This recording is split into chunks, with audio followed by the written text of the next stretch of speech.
আপনি কি দেশের প্রধানমন্ত্রী হওয়ার কথা কখনো ভাবতে পেরেছেন? একটু চিন্তা করেন তো। আমার মনে হয় বেশিরভাগের উত্তরই না হবে। কেন না? এটার উত্তর একটু আমরা খোঁজার চেষ্টা করি। বাংলাদেশ স্বাধীন হওয়ার পর থেকে আমাদের যে রাজনৈতিক সংস্কৃতি, সে সংস্কৃতিতে আমরা দেখতে পেরেছি একটি মানুষ কেন্দ্রিক রাজনৈতিক বলয় গড়ে ওঠে। একটা মানুষই বারবার বিভিন্ন গুরুত্বপূর্ণ পদে সে অধিষ্ঠিত হতে চায়, যার ফলশ্রুতিতে আমরা দেখতে পারি যে দলের প্রধানমন্ত্রী একই ব্যক্তি হয়ে ওঠে। আবার সে কিন্তু দেখা যাচ্ছে সেই পরিবারেরও প্রধান, এবং এই পরিবার কেন্দ্রিক যে রাজনীতিটা আমাদের বাংলাদেশে গড়ে উঠেছে তার থেকে কিন্তু আমরা বের হতে পারছি না। এক দল আসে, আবার আরেক দল যায়, এবং সেই দলের পরিবারের মানুষগুলো আবার নতুন করে প্রধানমন্ত্রী হওয়ার সুযোগ তৈরি হয়ে থাকে। আমরা গত 17 বছর ধরে দেখেছি একজন ফ্যাসিস্ট কিভাবে আরো ভয়ানক হয়ে উঠতে পারে। সেই নারী তার ক্ষমতা কাঠামোর সবগুলো টুল ব্যবহার করে সে দলীয় প্রধানও ছিল, সে প্রধানমন্ত্রীও ছিল, এবং সেইভাবে সে 17 বছর ধরে বাংলাদেশের ওপরে কি পরিমাণ নিপীড়ন চালিয়েছে, কি পরিমাণ অত্যাচার করেছে, গুম খুন করেছে তা আমরা দেখতে পেরেছি।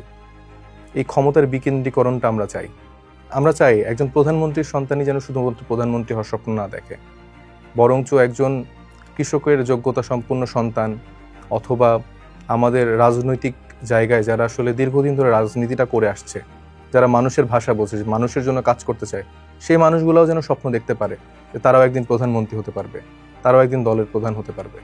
বাংলাদেশের বিদ্যমান রাষ্ট্রীয় ও সাংবিধানিক ক্ষমতা কাঠামো এমন যে সেখানে রাষ্ট্র, সরকার ও দল মিলেমিশে এমন একটি ব্যবস্থা করে রেখেছে যেখানে ফ্যাসিবাদ বারবার ফিরে আসার সুযোগ থাকে।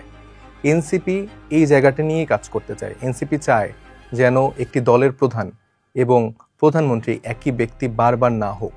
যখন এই ব্যাপারটি বারবার ঘটবে, সেখানে আমি বলেছি যে আমাদের নতুন করে নতুন নেতৃত্ব তৈরি হওয়ার সুযোগ থাকে না, কোনো মানুষ স্বপ্ন দেখতে পারে না। আমরা চাই মানুষ স্বপ্ন দেখতে পারুক, মানুষ সেই স্বপ্নটা দেখতে পারুক যেটি জুলাইয়ের পরে আমরা দেখতে শিখেছি। আমরা চাই বাংলাদেশের প্রত্যেকটা মানুষ যেন নতুন রাজনৈতিক ধারাতে নতুনভাবে নিজেদেরকে নিয়োজিত করতে পারে। বাংলাদেশের পূর্বের যে কালচারটি ছিল সেটি ভাঙার জন্য বর্তমানে আমরা দেখতে পাচ্ছি যে ঐক্যমত্য কমিশন গঠন হয়েছে। সেখানে সবগুলো রাজনৈতিক দলের ঐক্যমতের ভিত্তিতে যেন এই গুরুত্বপূর্ণ বিষয়টি পাশ হয়, সেটি আমি চাই। এবং বর্তমানে যতগুলো রাজনৈতিক দল আছে তাদের জায়গা থেকে আসলে এই বিষয়টি যদি একমত হতে পারে, তাহলে আমার মনে হয় যে আমাদের জুলাই গণঅভ্যুত্থানটি একটি সফল রূপ আমরা হয়তোবা দেখতে পারবো। আর যদি না হয়, তাহলে আমরা হয়তোবা আবার নতুন করে কিছু লাশ দেখতে পারবো।